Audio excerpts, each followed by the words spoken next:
Hoje gostaria de pensar um pouco sobre o tema o poder de Deus agindo nas nossas fraquezas. Quero basear-me em dois versículos que estão contidos na segunda carta do apóstolo Paulo aos Coríntios. O primeiro, capítulo 13, versículo 4, que diz assim: Pois na verdade foi crucificado em fraqueza, mas vive pelo poder de Deus. Da mesma forma, somos fracos nele, mas pelo poder de Deus viveremos com ele para servir vocês. O segundo, no capítulo 12, versículo 9, que diz assim: Minha graça é suficiente para você, pois o meu poder se aperfeiçoa na fraqueza. Portanto, eu me gloriarei ainda mais alegremente em minhas fraquezas, para que o poder de Cristo repouse em mim. Você sabia que Deus realmente ama usar pessoas que reconhecem suas fraquezas? Todos nós temos fraquezas. Na verdade, precisamos ser bem realistas. Nós temos uma lista enorme de defeitos e imperfeições que é impressionante. Temos imperfeições físicas, emocionais, intelectuais e espirituais tremendas. Não somos perfeitos, nossos cônjuges que o digam. E se você tirar uma foto do seu lado direito e depois uma do seu lado esquerdo do rosto, você vai perceber que os dois lados têm diferenças. Não são iguais. Nem os seus dois olhos são iguais. Nós temos imperfeições. Além de termos defeitos e imperfeições, em alguns momentos até nos descontrolamos e perdemos o nosso habitual cuidado nos nossos relacionamentos. Por exemplo, quando nós estamos no trânsito e acontece alguma coisa inesperada contra nós, de repente a gente fica chateado e pode até ter uma atitude grotesca. É a nossa fragilidade humana. Não somos anjos, somos apenas seres humanos. A pior coisa não é admitir, e sim negar que temos defeitos. E quando questionados, nos desculpamos, escondemos esta realidade em nossa vida.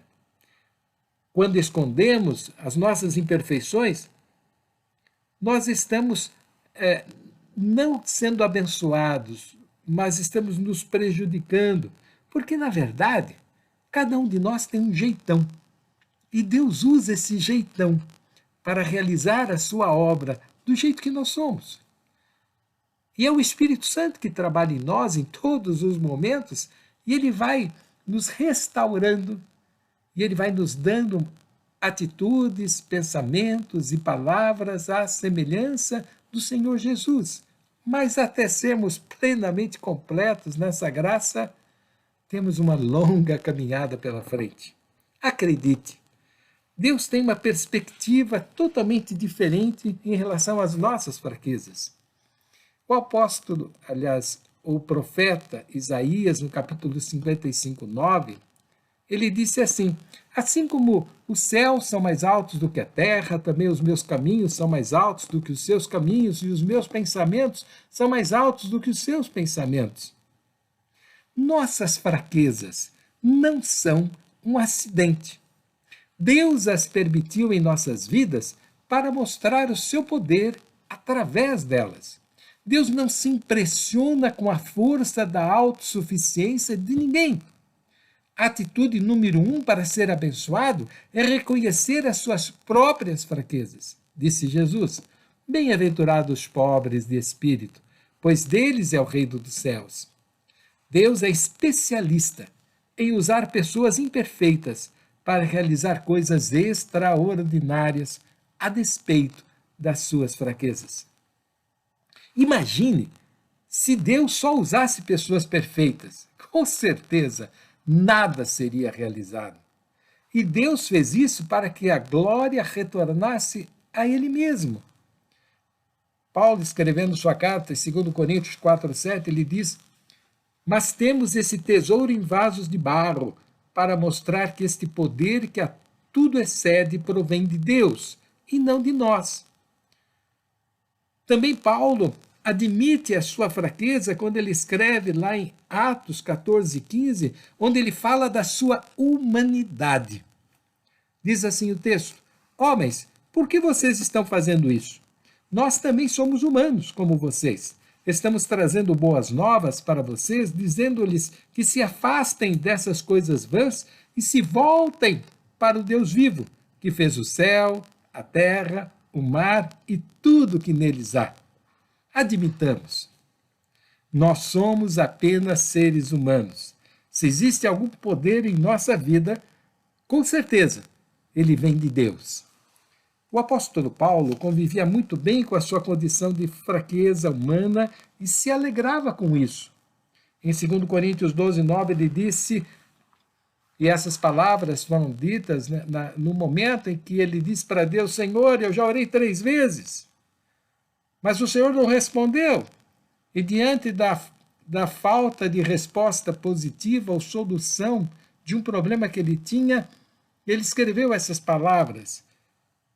Deus respondendo-lhe: minha graça é suficiente para você, pois o meu poder se aperfeiçoa na fraqueza. E Paulo completa dizendo: portanto, eu me gloriarei ainda mais alegremente em minhas fraquezas, para que o poder de Cristo repouse em mim. Esse regozijo é uma manifestação de fé na graça e na bondade de Deus. É algo muito especial que nos preserva da arrogância. Reconhecer a nossa fragilidade, reconhecer a nossa humanidade, reconhecer a nossa fraqueza, nos mostra que nós somos apenas humanos e que nós precisamos de Deus. Quando Deus recrutou um exército de 32 mil homens para combater os midianitas, ele os reduziu a apenas 300 homens. Isso, aparentemente, era a receita de um desastre, porque reduziu a ação de 1 para 450 homens. Todavia, foi nesse quadro de fraqueza que Deus operou o milagre. O restante é história. Nossas fraquezas também devem nos unir, como família e como cristãos.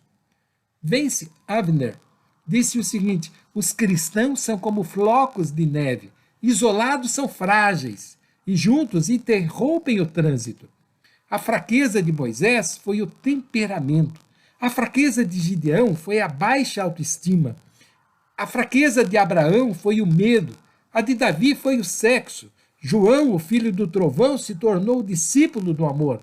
Creia que quanto mais nos baixamos nossa guarda, retiramos nossas defesas e tiramos nossas máscaras, mais Deus nos usa no ministério que deveremos desenvolver. Devemos confessar nossas fraquezas para Deus, reconhecer que não somos perfeitos, e Deus certamente nos acolherá e transformará nossas fraquezas em bênção. Paulo falou de suas fraquezas de maneira bem aberta em suas cartas. Lá em Romanos 7,19, ele fala de suas falhas, dizendo assim: porque não faço o que eu quero, mas o mal que não quero, esse faço. Também escrevendo em 2 Coríntios 6,11, ele fala de seus sentimentos assim: ó Coríntios, temos falado com toda franqueza e estamos de coração aberto para vocês. Também, no capítulo 1,8 desse mesmo livro, Paulo expõe a sua frustração, porque não queremos, irmãos, que vocês fiquem sem saber que tipo de tribulação nos sobreveio na província da Ásia. Foi algo acima das nossas forças, a ponto de perdermos a esperança e até a própria vida. Em 1 Coríntios 2,3, Paulo expõe os seus medos quando ele diz assim: e foi em fraqueza, temor e grande tremor que eu estive entre vocês. Quando abrimos o nosso coração e reconhecemos a nossa fraqueza, liberamos a tensão emocional e expulsamos o medo. Quanto mais honesto formos, mais a graça de Deus receberemos. Quero concluir. Devemos deixar nosso orgulho e medo. Deus deseja agir na nossa vida e nos transformar, moldando nossos sentimentos, pensamentos, nossa forma de agir, para que sejamos servos úteis e vitoriosos. Para concluir, gostaria de lembrar a história de Jacó. Jacó foi um homem manipulador. Passou sua vida conspirando e fugindo das suas consequências. Certa noite, ele lutou com Deus através de um anjo e lhe disse: eu não largo até que me abençoe. Naquele momento, Deus disse: tudo bem, mas deslocou sua coxa do quadril. O que significa tudo isso? Deus tocou na força de Jacó. O músculo da coxa é o mais forte do nosso corpo e o transformou em fraqueza. Então ele passou a mancar e jamais poderia fugir. Isso o forçou a depender de Deus para sempre. Daquele momento em diante, Jacó passou a andar devagar, mancando e sentindo dificuldades e dores. E quando ele sentia isso, ele podia olhar para Deus e dizer: Deus, eu sou frágil, mas o Senhor é meu Deus. Se desejamos que Deus nos abençoe, precisamos estar dispostos a deixar Deus nos tocar, tirando nosso orgulho e nos tornando humildes e submissos à sua vontade. Hoje Deus quer tocar as nossas vidas. Não é o acaso que Deus permitiu que tivéssemos nossas fraquezas. Elas são a razão da manifestação do poder em Cristo em nossas vidas. Deus permite nossas fraquezas para que jamais nos engrandeçamos pelas obras que permitiu que nós fizéssemos. Deus jamais ficará impressionado com a nossa capacidade intelectual. Deus jamais ficará impressionado com aquelas coisas que nós temos feito ou com as nossas virtudes. O que impressiona o Senhor é a nossa humildade em admitir que jamais encontraremos a vitória sem a unção e a presença de Deus dirigindo as nossas vidas. Você quer receber o toque de Deus? Deseja permitir que Ele te use mesmo com as suas fraquezas? Abra o seu coração e permita que o Espírito Santo o capacite para realizar o trabalho que Deus tem planejado para a sua vida. Lembre-se das palavras ditas pelo profeta Isaías, lá no capítulo 55, versículos 8 e 9, porque os meus pensamentos não são os vossos pensamentos, nem os vossos caminhos os meus caminhos, diz o Senhor, porque assim como o céu é mais alto do que a terra, assim são os meus caminhos mais altos do que os vossos caminhos, e os vossos pensamentos mais altos do que os meus pensamentos mais altos do que os vossos pensamentos. Nossas fraquezas nos incomodam e perturbam. Relembremos também as palavras de Jesus, que disse lá para o apóstolo Paulo: minha graça te basta.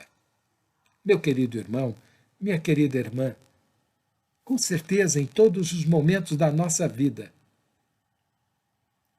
nós precisamos nos humilhar diante de Deus e dizer: Senhor, me use do jeito que eu sou. Eu tenho defeitos, eu tenho imperfeições, eu tenho fraquezas, mas eu me coloco com sinceridade de coração diante do teu altar e lhe peço: usa-me e transforma a minha vida para que eu seja bênção na tua obra, para que eu possa fazer o bem, para que eu possa demonstrar mais amor às pessoas, para que eu possa levar esperança aos corações, para que eu possa fazer da minha casa um pedacinho do céu.